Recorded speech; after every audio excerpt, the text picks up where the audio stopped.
Hello friends, అస్సలం వాలేకుమ్. ఎలా ఉన్నారు? ఈరోజు నేను మీకు మనం ప్యాంటులోకి నాడా ఎలా ఎక్కించాలనేది చూపిస్తున్నాను. చూడండి, ఈ సూది ప్లాస్టిక్ది.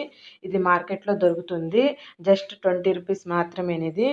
ఇది కానీ తీసుకున్నారనుకోండి, మనము పావడాకి, ప్యాంట్కి, దేనికైనా సరే ఈజీగా నాడాని ఎక్కించుకోవచ్చు.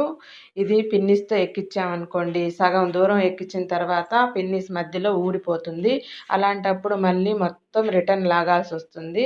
అలాంటి ఇబ్బంది అనేది లేకుండా ఇలాంటి ప్లాస్టిక్ సూది అనేది మనం తీసుకున్నాం అనుకోండి, దీంతో మనం నాడా చాలా బాగా, చాలా నీట్గా అనేది ఎక్కించవచ్చు. ఇది మీకు మార్కెట్లో ఎక్కడైనా దొరుకుతూ ఉంది. ఈ వీడియో మీకు నచ్చినట్లయితే లైక్ చేయండి, మీ ఫ్రెండ్స్కి షేర్ చేయండి. ఓకే ఫ్రెండ్స్, నెక్స్ట్ వీడియోలో మళ్ళీ కలుద్దాం.